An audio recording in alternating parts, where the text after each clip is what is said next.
შემდეგი არის წყაროსთან დაკავებაზე არის ცალკე კარი მოგიხსენებათ, ეს არის დივიდენდის წყაროსთან დაკავება, პროცენტის წყაროსთან დაკავება, ესაც არსებობდა და დაემატა როიალტის წყაროსთან დაკავება და იჯარის წყაროსთან დაკავება.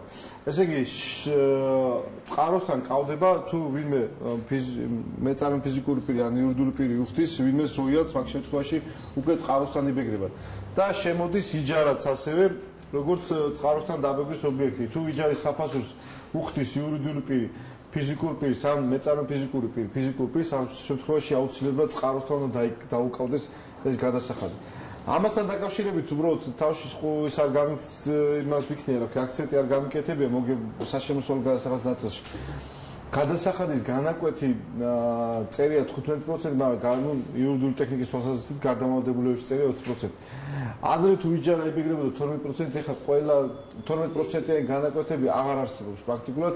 ეს წინა კოდექსთან ესე იყო, რომ 18% უნდა ჩამოსულიყო და ეს განაკვეთები გაერთიანებულიყო. შესაბამისად, ეხლა ვინაიდან განაკვეთების ჩამოწევა არ მოხდა ეს განაკვეთების შემცირება, ვინაიდან ამას აქვს საკმაოდ მაღალი ფისკალური ეფექტი და ქვეყანა რომელშიც მაკროსტაბილურობა შედარებით ყიფი არის და მაღალი დეფიციტი აქვს, მიღებული იქნა გადაწყვეტილება, რომ განაკვეთები არ შემცირებულიყო და შესაბამისად განაკვეთები არ არის შემცირებული არც მოგების, არც საშემოსავლოსი, თორემ ესენი მოგების განაკვეთი მოგხსენებათ არ ცდილდებოდა დივიდენდის განაკვეთი, პროცენტის განაკვეთი და საშემოსავლო გადასახადის განაკვეთი. წელს უნდა შემცირებულიყო ყველა ეს 2%-ით. გადატანილია, რომ 2013 წლიდან უნდა დაიწყოს ეს შემცირება ამ კოდექსის გარდამავლებულებიდან გამომდინარე. იჯარასთან დაკავშირებით საკმაოდ ბევრი კითხვები გამოიწვია, მეგონი არ არის კითხვა, იმიტომ რომ ყველა ფიზიკური პირი თუ ფიზიკურ პირზე აქირებს, მაგ შემთხვევაში თუ ფიზიკური პირი გადასახადის გადამხდელი არის და არა მეწარმე ფიზიკური პირი, მაგ შემთხვევაში დაკავება არ ხდება და უბრალოდ თვითონ ვინც არის იჯარის საფასურს ვინც იღებს, ის ადეკლარებს. უბრალოდ ხდება დაკავება იმ შემთხვევაში, როდესაც არის მეწარმე ფიზიკური პირის მიერ იჯარით აღება ან საწარმოს მიერ. ამ შემთხვევაში ყველა მიუხედავად სამართლებრივი ფორმის.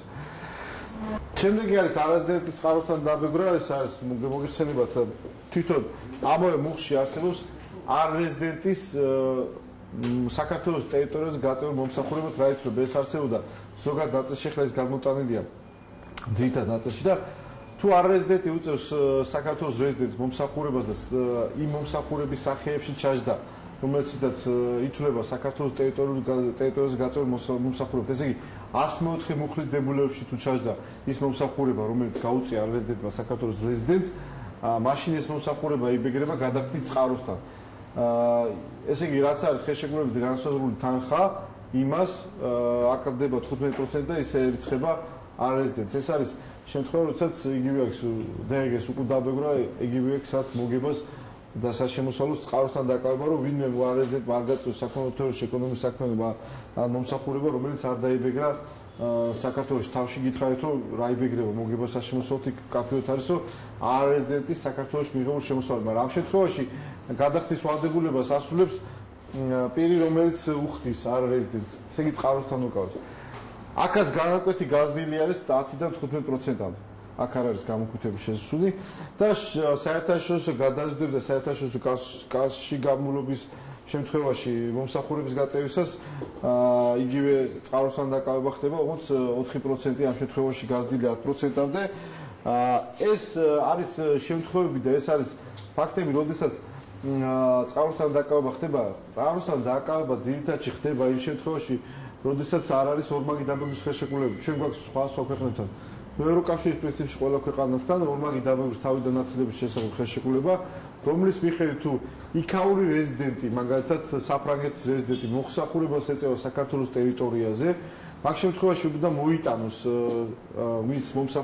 ვისაც მომსახურებას უწევს ცნობა აპოსტილი დამოწმებული, რომ არის საფრანგეთის რეზიდენტი და შესაბამისად თქვენ გიწევთ, თქვენ იურიდიული პირი ხართ და თქვენ გიწევთ მომსახურებას, თქვენ მისი წყაროსთან დაკავება არ გევალებათ. ანალოგიურად არის საქართველოს რეზიდენტი, როდესაც მაგალითად საფრანგეთში წევს. ეს არის ორმაგი დაბეგრი თავიდან ნაცვლების შეთანხმებები, რომელიც არეგულირებს, რომ გადასახადი არ დაიბეგროს ორჯერ. ერთხელ ჩვენ არ დავბეგროთ და მეორე საფრანგეთმა არ დაბეგროს თავის ქვეყანაში. ორივე მხარე აღიარებს, რომ შემოსავალი უნდა დაიბეგროს იმ ქვეყანაში, რომელი ქვეყნის იურიდიული პირიც იღებს შემოსავალს.